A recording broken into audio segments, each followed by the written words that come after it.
भारत माता की जय। वंदे मातरम।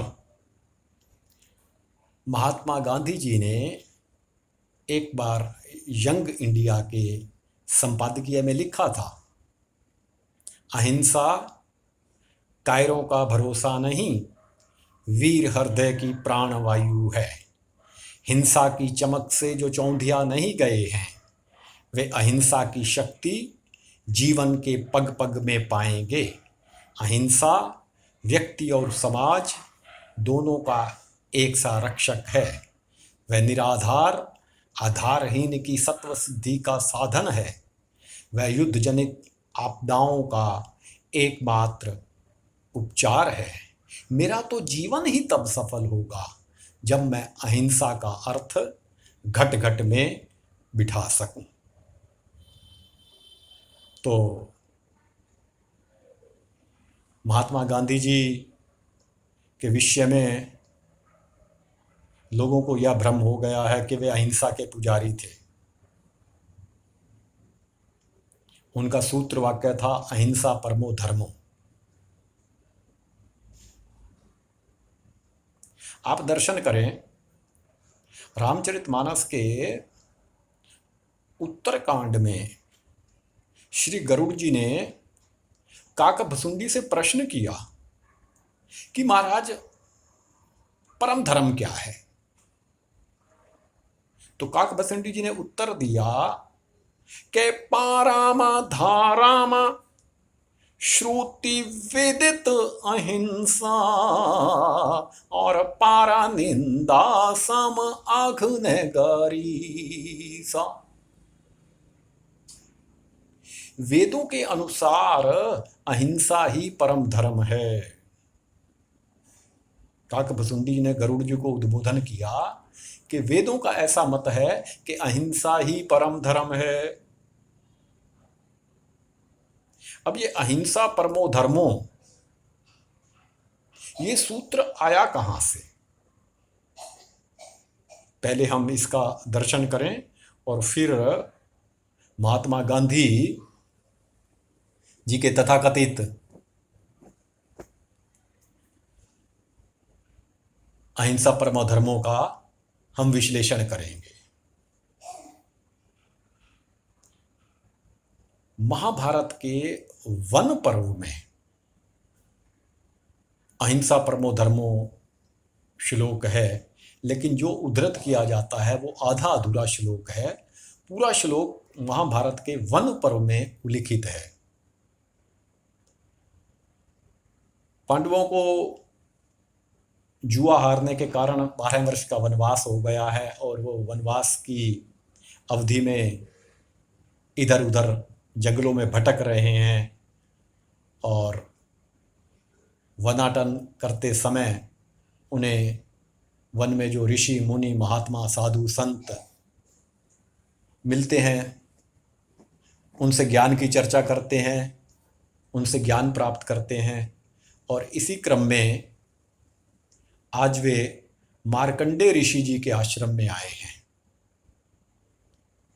मार्कंडे जी से उनकी ज्ञान से संबद्ध चर्चा होती है और मार्कंडे ऋषि जी उनको कौशिक नाम के एक ब्राह्मण और एक धर्मनिष्ठ व्याध के वार्तालाप की चर्चा सुनाते हैं। और इस कौशिक ब्राह्मण और धर्मनिष्ठ व्याध की वार्तालाप में यह श्लोक आया है।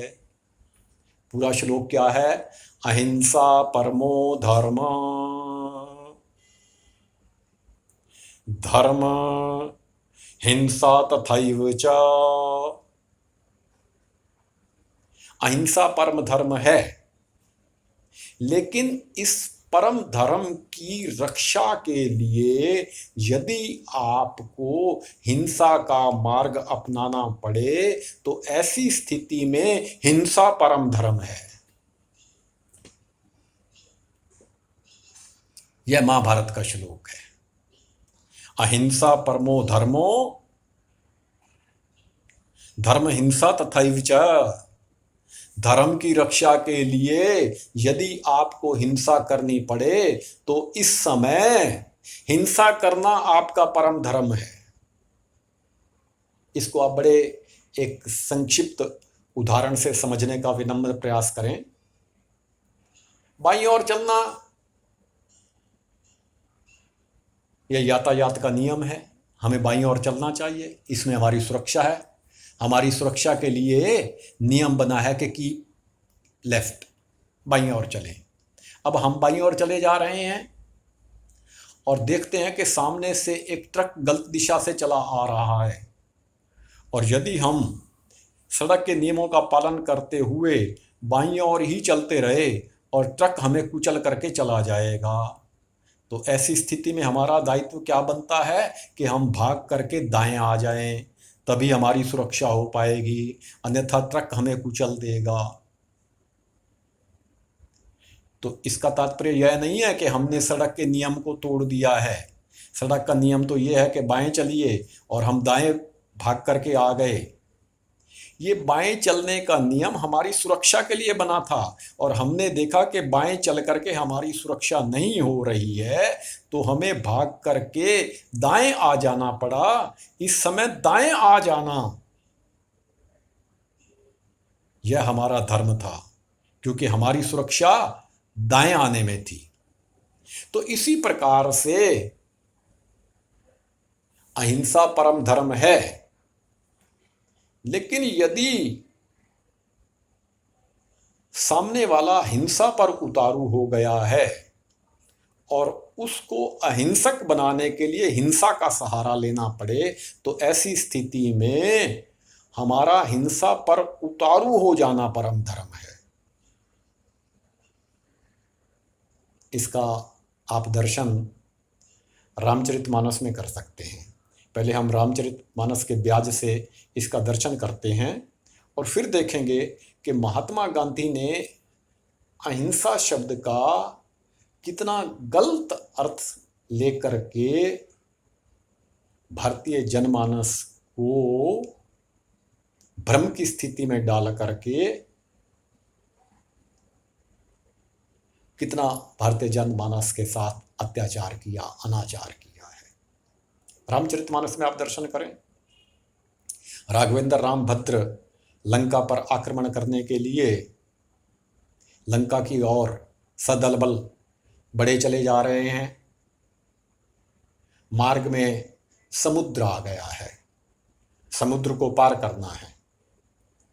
तो वह भीषण से पूछा कि आप तो इसी क्षेत्र के निवासी हैं, आपको यहाँ के सभी स्थिति परिस्थिति के विषय में मालूम है, बतलाइए कि हम इस सागर को कैसे पार कर सकते हैं। तो विभीषण जी ने उत्तर दिया कि कह लंकेश सुनहु रघुनायक, कोटि सिंधु शोषक तव सायक, यद्यपि तद्यपि नीति अस गाई, विनय करई सागर सन जाई। प्रभु तुम्हार कुल गुर जलधि, काहि उपाय विचार, बिनु प्रयास सागर तरहि, सकल भालु कपिधार। महाराज, ये सागर आपका पूर्वज है। ये राजा सगर के वंशज है ना रामचंद्र जी। ये सगर ही सागर है, समुद्र है।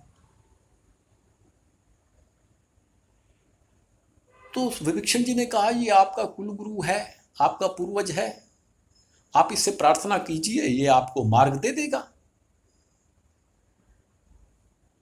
वैसे तो आपके बाण में इतनी ताकत है कि आपका एक बाण करोड़ों समुद्रों को सुखा सकता है। आप एक बाण चला दें, अग्नि बाण चला दें, तो करोड़ों समुद्र सूख जाएंगे। तथापि नीति यह कहती है कि पहले प्रार्थना करनी चाहिए, पहले अहिंसा का मार्ग अपनाना चाहिए, प्रारंभ में ही हिंसक नहीं हो जाना चाहिए। पहले आप प्रार्थना कीजिए। तो रामचंद्र जी कह रहे हैं कि सखा काहै तुम नीक उपाय, करई देव जो होई सहाय। मंत्र न यह लक्ष्मण मन भावा, राम बचन सुनी अति दुख पावा। नाथ देव कै कवन भरोसा, सोषय सिंधु की जय मन रोषा।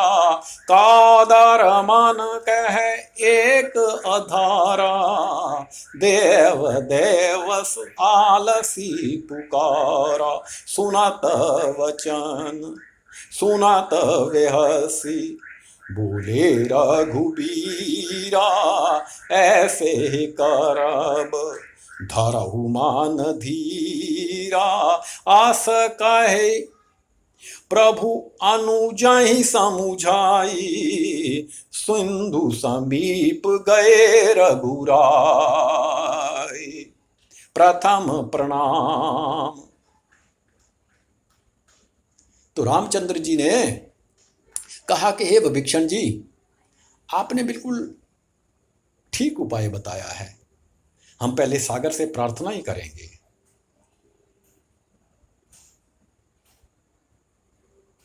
लक्ष्मण को अच्छा नहीं लगा कि महाराज क्या कर रहे हैं, ये देव देव देव देव देव, ये तो आलसी लोगों का सूत्र है। जो वीर लोग होते हैं वो तो सीधा सर्वसंधान करते हैं। रामचंद्र जी बोले ठीक है ठीक है ठीक है, ऐसे ही करेंगे जैसे तुम कह रहे हो, लेकिन धैर्य धारण करो। ऐसे ही करब धरहु मन धीरा, जैसे तुम कह रहे हो वैसा ही करेंगे, लेकिन कुछ धैर्य धारण करो। प्रारंभ में हिंसक नहीं हो जाना चाहिए, पहले अहिंसा का मार्ग अपनाना चाहिए। तो रामचंद्र जी ने समुद्र के तट पर गए, उसको प्रणाम किया और बैठ गए प्रार्थना करने के लिए। गोस्वामी तुलसीदास जी लिखते हैं कि विन्न न मानत जलधि जड़, गए 3 दिन बीत। बोले राम सकोप तब, भय बिन होई न प्रीत। अब रामचंद्र जी को गुस्सा आ गया कि 3 दिन हो गए अनुन्नय विनय कर रहे हैं और ये हमारी प्रार्थना को मान नहीं रहा। तो रामचंद्र जी को गुस्सा आ गया कि लक्ष्मण मान सरासनानु, सोशो भारत विचित्र सानु। सरसन विनय कुटिल सन प्रीति, सहज कृपण सन सुंदर नीति। ममता रथ सन ज्ञान कहानी, अति लोभी सन वृत्ति बखानी। क्रोध ही सम कामी हरि कथा, ऊसर बीज बय फल जथा।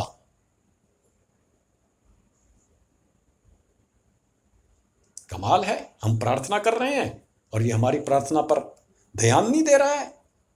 तो लक्ष्मण तुम धनुष मार लाओ, मैं इसको भी सुखवा दूंगा।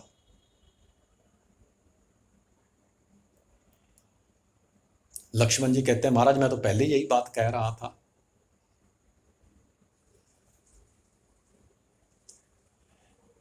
अब जैसे ही रामचंद्र जी ने शरसंधान किया तो गोस्वामी तुलसीदास जी लिखते हैं कि काना कथार भारी मणि गण नाना, विप्र रूप आयौ तजीमान।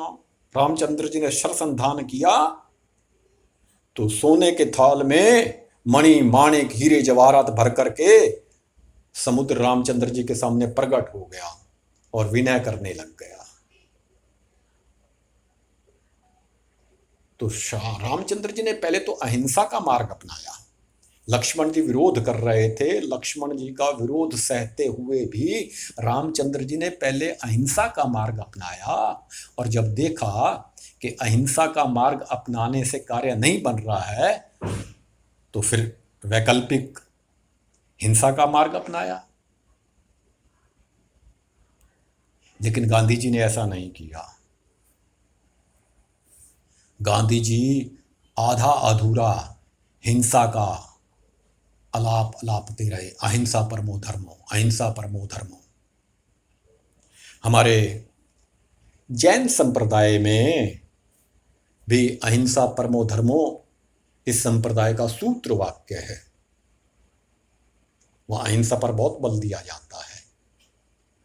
जैन धर्म के जो अंतिम तीर्थंकर हुए महावीर स्वामी जी, उन्होंने अहिंसा परमो धर्मो का सूत्र प्रतिपादित किया, और उनके समकालीन ही लगभग महात्मा बुद्ध ने भी अहिंसा परमो धर्मो का आश्रय किया, और महात्मा गांधी ने भी अहिंसा परमो धर्मो का सूत्र वाक्य लेकर के हमारे भारतीय स्वतंत्रता संग्राम की बागडोर संभाली।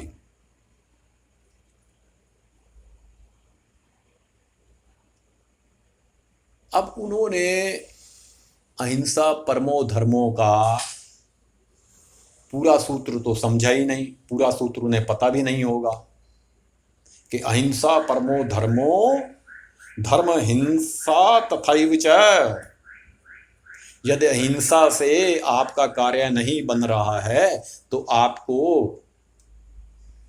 हिंसा का मार्ग अपनाना चाहिए, क्योंकि इस समय हिंसा का मार्ग अपनाना ही आपका परम धर्म है। एक व्यक्ति को किसी व्यक्ति ने थप्पड़ मार दिया, जोर से थप्पड़ मारा, तो वो गांधी जी का पुजारी था, उसने दूसरा गाल भी आगे कर दिया। गांधी जी कहा करते थे ना, कोई एक तुम्हारे गाल पर थप्पड़ मारे तो उसके सामने दूसरा गाल कर दो। उसने दूसरा गाल भी आगे कर दिया।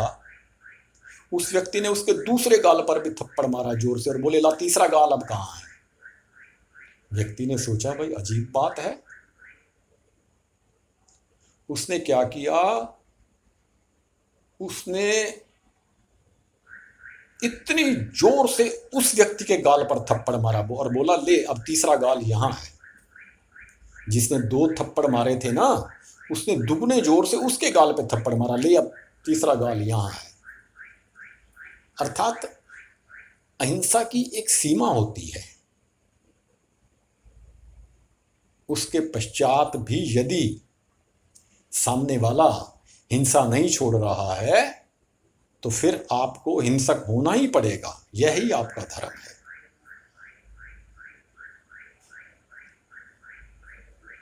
महात्मा गांधी अहिंसा की रट लगाए रहे, और जो हमारे गरम दल के स्वतंत्रता सेनानी थे, इन्होंने सबको हाशिए पर धकेल दिया। चाहे वो सुभाष चंद्र बोस हो, चाहे वो भगत सिंह हो, चाहे वो राजगुरु हो, चाहे वो सुखदेव हो, चाहे वो बटुकेश्वर दत्त हो, चाहे वो अशफाकुल्ला खां हो। क्योंकि इनको ये भ्रम था कि इन गरम दल के स्वतंत्रता सेनानियों के चलते मेरी दाल नहीं गलने वाली है।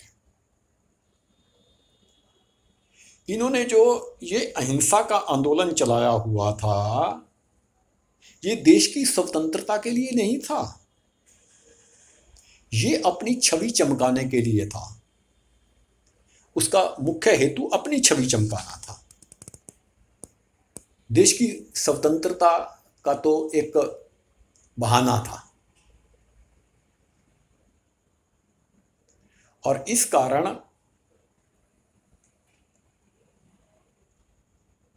देश की स्वतंत्रता बहुत विलंबित होती चली गई। अब आप दर्शन करें, 1942 में लगभग 9 अगस्त 1942 को इन्होंने भारत छोड़ो आंदोलन प्रारंभ किया, और उस भारत छोड़ो आंदोलन से जनमानस जुड़ गया। वो जन जन का आंदोलन बन गया।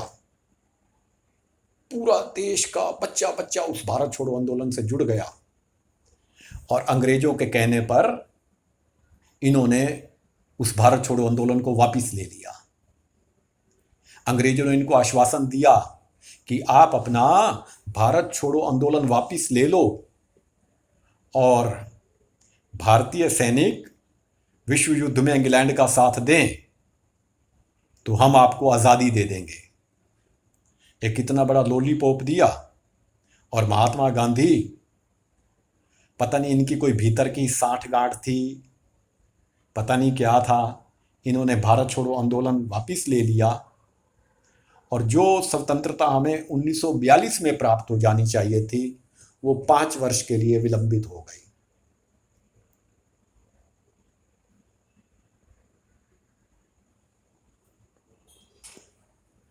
अब सुभाष चंद्र बोस इनके नए चाहते हुए भी, इनके पूरा विरोध करने के पश्चात भी कांग्रेस कमेटी के अध्यक्ष निर्वाचित हो गए। महात्मा गांधी ने सुभाष चंद्र बोस को हराने के लिए अपना उम्मीदवार मैदान में उतारा और सुभाष चंद्र बोस उसको हरा करके कांग्रेस कमेटी के अध्यक्ष बन गए। तो इन्होंने सुभाष चंद्र बोस को कांग्रेस से ही निकलवा दिया, ऐसी साजिश रची कि उनको कांग्रेस से ही निकलवा दिया। तो सुभाष चंद्र बोस जी को विदेश में जाकर के, जापान के अंदर पश्चिम जर्मनी में जाकर के आज़ाद हिंद फौज की स्थापना करनी पड़ी। देश का स्वतंत्रता आंदोलन तो हिंदुस्तान में चल रहा है, लेकिन सुभाष चंद्र बोस ने आज़ाद हिंद फौज जाकर के बनाई जापान में, जस्ट पश्चिमी जर्मनी में। कारण कि महात्मा गांधी ने उनको भारतवर्ष में टिकने नहीं दिया। राजगुरु सुखदेव, भगत सिंह, इनकी फांसी रुक सकती थी। लॉर्ड इरविन के साथ समझौता होने जा रहा था, इनकी फांसी की सजा को रोकने की शर्त रखी जा सकती थी। ये जानबूझ के इनको रास्ते से हटाना चाहते थे, इसलिए इन्होंने कोई भी प्रयत्न नहीं किया कि राजगुरु सुखदेव और भगत सिंह की फांसी की सजा निरस्त हो जाए। ऐसे और अनेक अनेक उदाहरण हैं। अगले सत्र में हम और आगे चर्चा करेंगे कि इन्होंने अपनी छवि को चमकाने के लिए देश का कितना अहित किया, भारत का कितना अहित किया है और हिंदुओं का कितना अहित किया है। इसकी चर्चा हम अगले सत्र में करेंगे। वंदे मातरम। भारत माता की जय।